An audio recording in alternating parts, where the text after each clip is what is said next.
Good morning everyone. আজকে 27 থেকে 31 জানুয়ারি current affairs discuss করব। তো আমাদের এই এক মাসে কারেন্ট অ্যাফেয়ার্স এর পুরো ক্লাস কমপ্লিট হলো। এবার আমি একটা ম্যারাথন রাখবো যেখানে 1 থেকে 31 পুরো জানুয়ারি মাসে কারেন্ট অ্যাফেয়ার্স গুলো একটা ভিডিওতে কভার করার চেষ্টা করব। সেখানে কোনো এক্সট্রা ডিসকাশন না, জাস্ট যে সমস্ত প্রশ্নগুলো ইম্পর্টেন্ট সেগুলো বলে বলে আমি বেরিয়ে যাব। তো একটা কুইক রিভিশন হয়ে যাবে, যা বিভিন্ন কম্পিটিটিভ এক্সামের ক্ষেত্রে ইম্পর্টেন্ট। আমি একটা নোটিশও দিয়েছি, যেটা কোঅপারেটিভ ব্যাংকের একটা নোটিশ বেরিয়েছে। যারা যারা ওয়েস্ট বেঙ্গল থেকে আছো দেখবে সেটা অবশ্যই, এবং অ্যাপ্লাই করে দেবে। 6খানা ডিস্ট্রিক্ট থেকে বেরিয়েছে এই 85খানা পোস্ট। আমি তার ভিডিও লিঙ্কটা ডেসক্রিপশন বক্সে দিয়ে দেবো। চলো শুরু করা যাক। আজকে একটু বড়ই হবে। Which two Indian cities recently joined the list of accredited wetland cities under the Ramsar Convention? আচ্ছা, কোন দুটো শহর অ্যাড হয়েছে? ইন্দোর এবং উদয়পুর। ইন্দোর এবং মধ্যপ্রদেশ বা উদয়পুর রামসার কনভেনশনের অধীনে জলাভূমি শহর হিসেবে স্বীকৃত হয়েছে। প্রথম দুটি ভারতীয় শহর। রামসার কনভেনশন বিশ্বব্যাপী 172টি সদস্য দেশ জুড়ে জলাভূমি সংরক্ষণ এবং বিজ্ঞ ব্যবহারকে উৎসাহিত করে।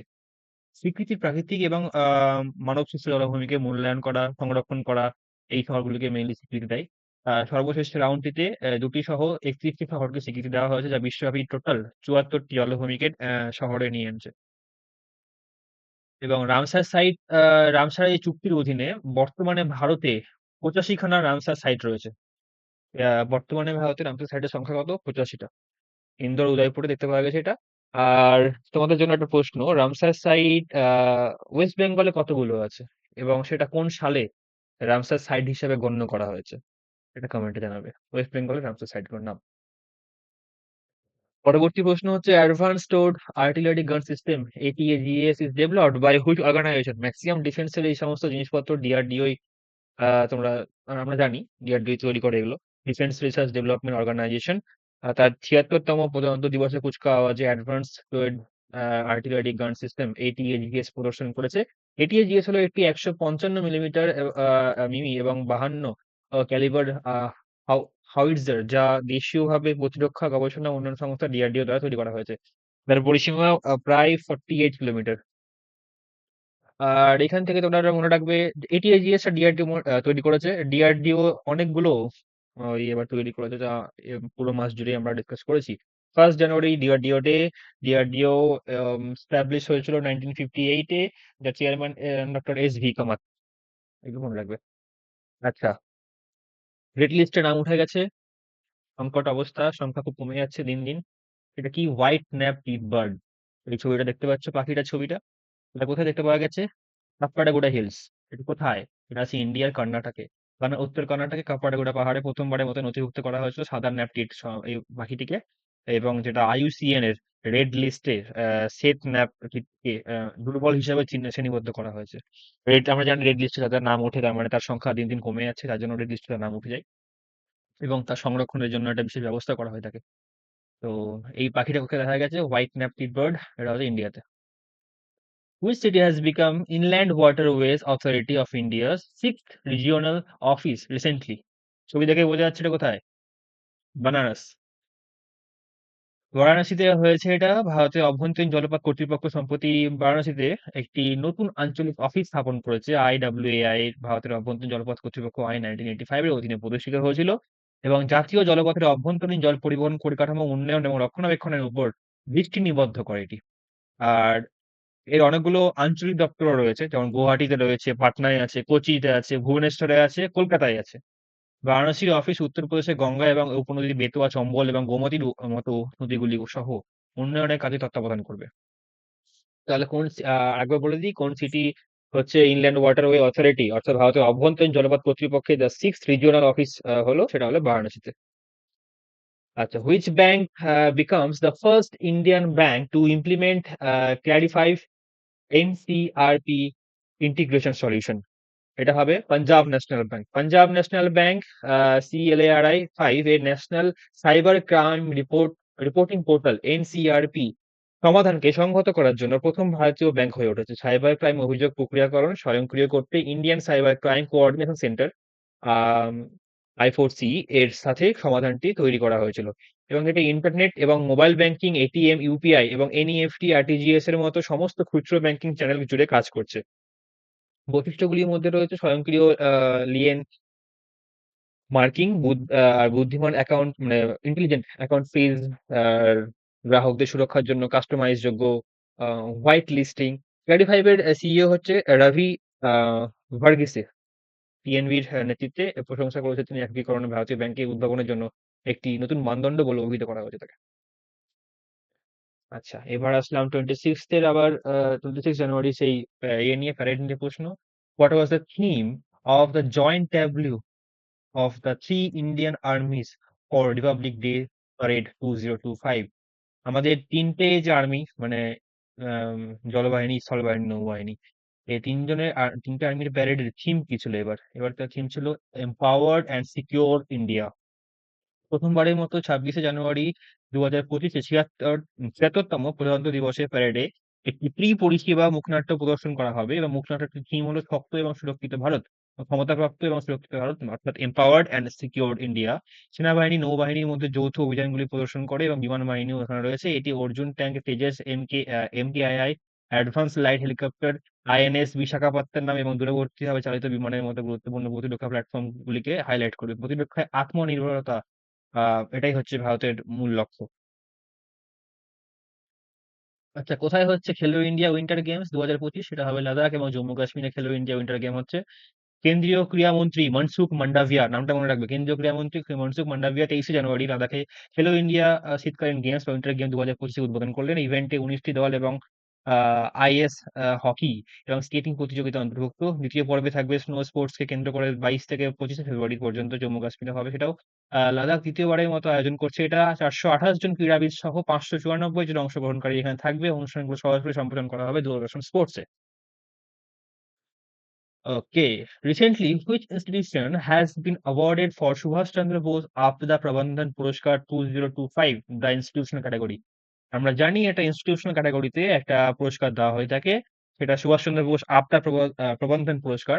2025-এ সেটা কে পেয়েছে? সেটা পেয়েছে Indian national centre for ocean information service, INCOIS। 2024-এ কিন্তু পেয়েছে অপশন এ, যেটা রয়েছে সেটা হবে 60 প্যারাশুট ফিল্ড হসপিটাল ইউপি। এটা 2024-এ পেয়েছে। ওকে, এবার এটা বলি। Indian national centre for ocean information service, INCOIS, হায়দ্রাবাদকে প্রতিষ্ঠানিক বিভাগে 2025 সালের জন্য মর্যাদাপূর্ণ সুভাষচন্দ্র বসু আপদা প্রবন্ধ পুরস্কার প্রদান করেছে।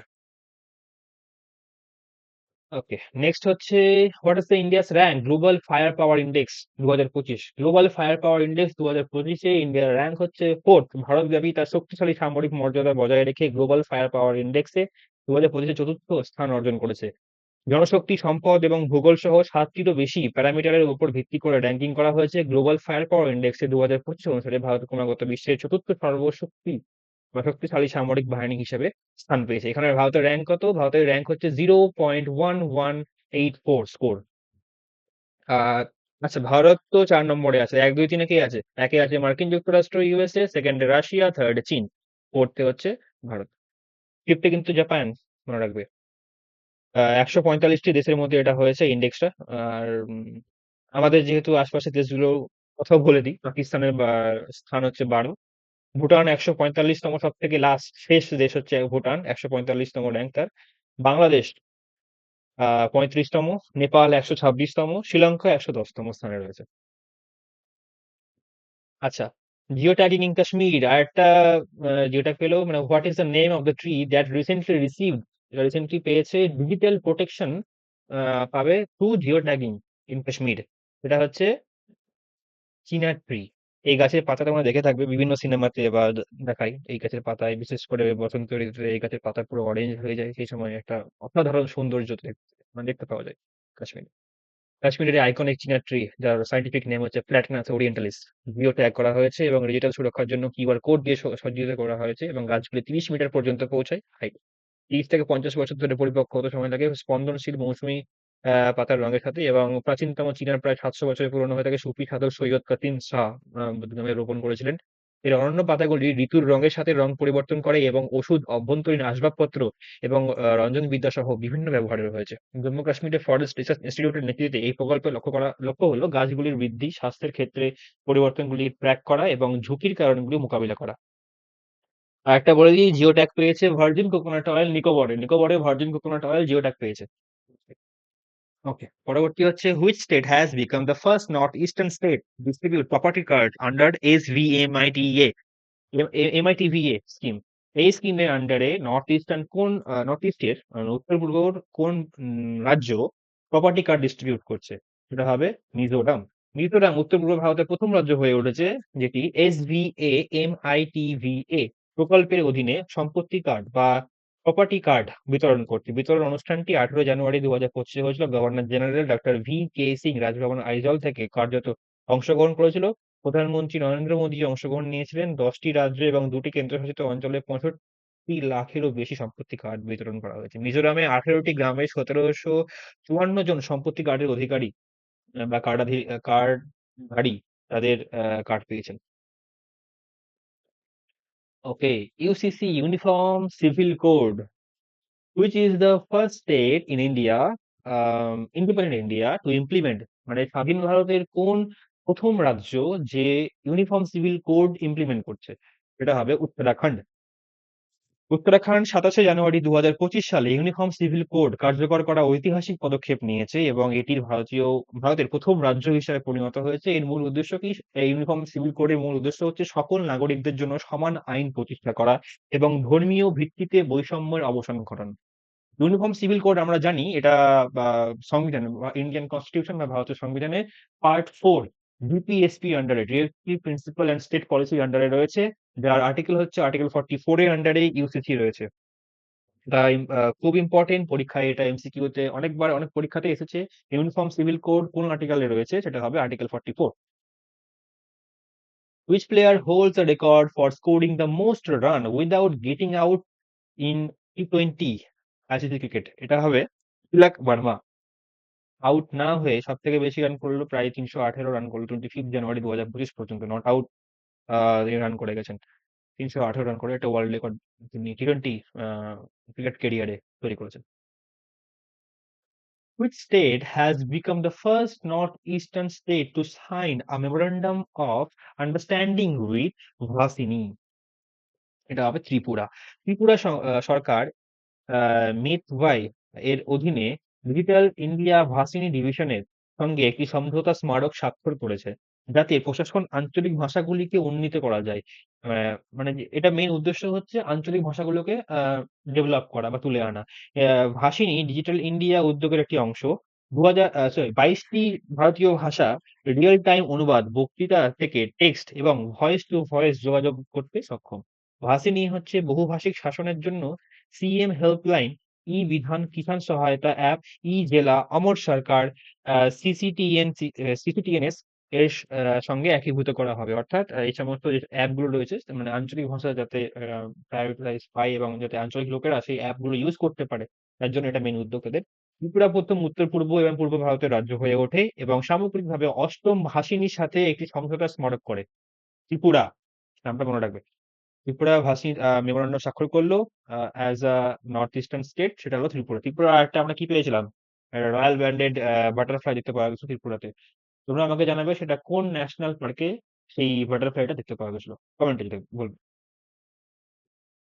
Asian water bird census 2025 is conducted by which organization? Water bird census Asian, মানে পাখি, মানে জলে যে সমস্ত পাখিগুলো, তার একটা সেন্সাস হচ্ছে।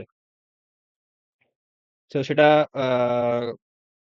কন্ডাক্ট করছে কোন অর্গানাইজেশন? সেটা হবে Bombay natural history society, BNHS. Asian water bird census 2025 Coringa বন্যপ্রাণী অভয়ারণ্য এবং কাছাকাছি জলাভূমিতে 106 প্রজাতি থেকে 39,725টি পাখি রেকর্ড করেছে। এটি নাগরিক বিজ্ঞান প্রোগ্রাম, যা বিশ্বব্যাপী জলাভূমি এবং জলপাখি সংরক্ষণকে সমর্থন করবে। বার্ষিকভাবে পরিচালিত এটি আন্তর্জাতিক ওয়াটার বার্ড সেন্সাস আর এটারই একটা অংশ এবং ভারতীয় উপমহাদেশে 1987 সালে এটা শুরু করা হয়েছিল এবং ভারতে এটি বোম্বে ন্যাচারাল হিস্ট্রি সোসাইটি এবং wild life institute of India WII দ্বারা জানুয়ারির শুরুতে পরিচালিত করা হয়েছে। ওকে, লেজিম। লেজিম হচ্ছে একটা ট্র্যাডিশনাল ফোক ডান্স। কোন রাজ্যের ট্র্যাডিশনাল ফোক ডান্স? এটা হবে মহারাষ্ট্রের ট্র্যাডিশনাল ফোক ডান্স লেজিম।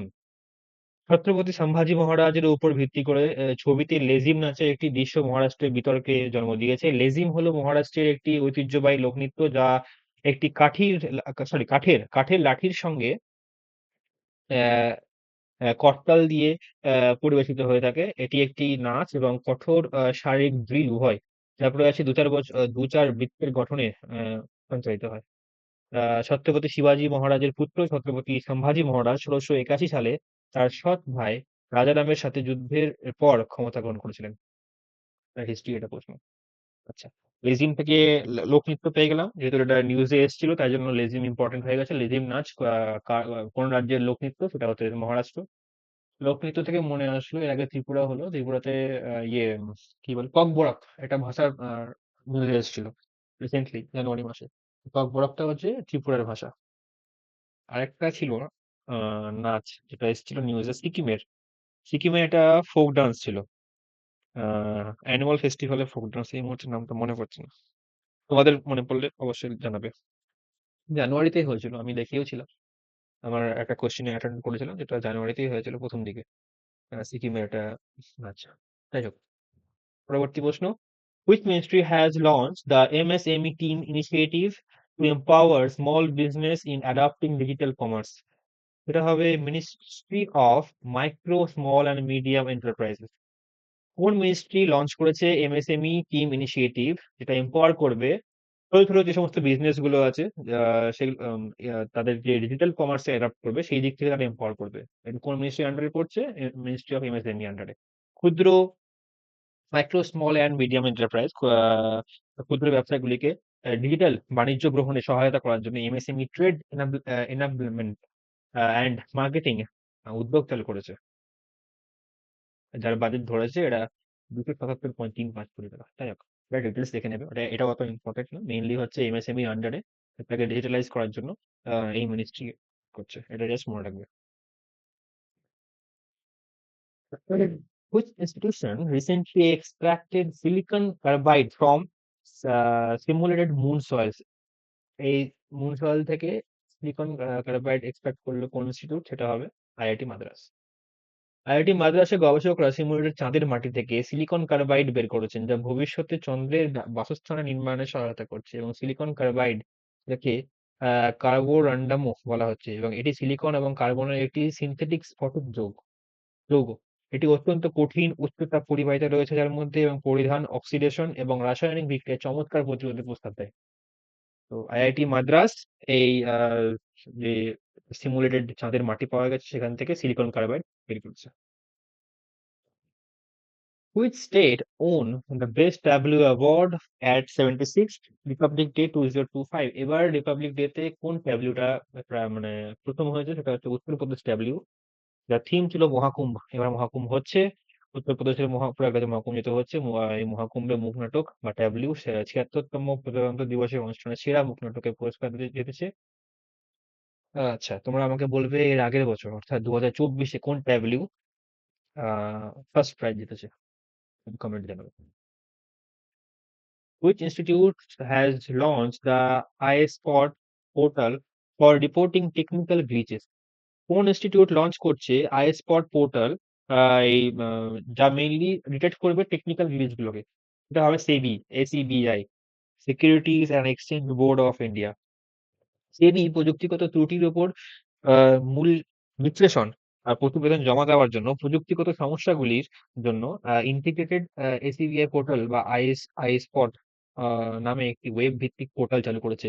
এটি স্টক এক্সচেঞ্জ এবং বাজার পরিকাঠামো দ্বারা রিপোর্টিং স্ট্রিমলাইন করার জন্য একটি কেন্দ্রীভূত সংগ্রহস্থল হিসেবে কাজ করবে। তাহলে আইএসপট পোর্টাল কে লঞ্চ করলো? সেবি, মনে রাখবে। কমেন্টে জানাবে সেবির হেডকোয়ার্টার কোথায়। What is the name of the scheme recently launched by the government to provide loan guarantee for MSME? আচ্ছা, এটা বলে দিই তোমাদের, এটা কমেন্টে জানাতে বলে একটা কারণে, কারণ তোমরা যত সার্চ করবে, নিজে থেকে গুগলে সার্চ করবে, তো তোমাদের সেটা তত মাথায় থাকবে। এই হেডকোয়ার্টার বা অ্যাপয়েন্টমেন্ট বা যেগুলো আমি এক্সট্রা প্রশ্ন করে থাকি, তো সেগুলো নিজে যখন গুগলে সার্চ করবে, তো সেটা দেখবে তোমার মাথায়, মানে এটা থাকবে ব্যাপারটা। নিজে যখন যে কাজটা করা হয় তখন সেটা মাথায় থাকে, তাই জন্য আমি মেইনলি বলি। আচ্ছা, তাহলে এই প্রশ্নে আসি এবার। কোন স্কিম রিসেন্টলি লঞ্চ হলো by the government? Government launch করেছে to provide loan guarantee scheme. আচ্ছা, ছোট ছোট বিজনেস মানে এমএসএমই আন্ডার যে সমস্ত বিজনেস গুলো আছে, ক্ষুদ্র ব্যবসায়ীগুলো, তাদেরকে লোন দেবে গভর্নমেন্ট থেকে, সেটা লঞ্চ করেছে। কোন স্কিম? সেটা হবে mutual credit guarantee scheme for MSME, MCGS MSMEs. এই মেইনলি কেন্দ্রীয় সরকার এমএসএমই এর উদ্যোগে মিউচুয়াল ক্রেডিট গ্যারান্টি স্কিম অনুমোদন করেছে। এই স্কিমটি national credit guarantee trustee company দ্বারা 60% কভারেজ সহ 100 কোটি পর্যন্ত ঋণের গ্যারান্টি দেবে। যোগ্য এমএসএমই দের অবশ্যই একটি বৈধ উদ্যম নিবন্ধন নম্বর থাকতে হবে, রেজিস্ট্রেশন নম্বর বেসিক্যালি। ঋণের কমপক্ষে 75% সরঞ্জাম বা যন্ত্রপাতি জন্য ব্যবহার করা আবশ্যক হয়ে থাকে। 50 কোটি পর্যন্ত ঋণের 2 বছরের স্থগিতাদেশ এবং সরি 8 বছরের জন্য পরিশোধের মেয়াদ থাকে এই স্কিমটি 4 বছর বা 7 লক্ষ কোটি টাকা গ্যারান্টি গাড়ি না হওয়া পর্যন্ত বৈধ হবে। ওকে, এবার একটা ইন্টারন্যাশনাল নিউজ। আফ্রিকার একটা ইউনিয়ন রয়েছে, যেমন এদিকে ব্রিক্স আছে, ওইদিকে যেমন একটা রয়েছে ইকোওয়াস, মানে economic community of West African state. State নিয়ে basically ওটা আফ্রিকান কান্ট্রিজ নিয়ে ভেবে এটা। তো কোন 3টে দেশ যারা এই গ্রুপ থেকে বেরিয়ে গেল? সেটা হবে Mali, Burkina Faso and Niger. Burkina Faso, Mali এবং নাইজার কূটনৈতিক উত্তেজনার কারণে আনুষ্ঠানিকভাবে ইকোওয়াস ত্যাগ করেছে। ইকোওয়াস অর্থনৈতিক সহযোগিতা এবং উন্নয়নের জন্য 1975 সালে প্রতিষ্ঠিত হয়েছিল। ইকোওয়াসের নাগরিকরা সদস্য রাষ্ট্র জুড়ে অবাধে বাস করতে এবং কাজ করতে, চলাফেরা করতে পারে। প্রত্যাহারের পরে ইকোওয়াসের এখন 12 জন সদস্য রয়েছে, তার নাম এখানে দেওয়া রয়েছে। তো 3টে দেশ এখান থেকে বেরিয়ে গেল, সেটা হচ্ছে Mali, uh Burkina Faso and Niger.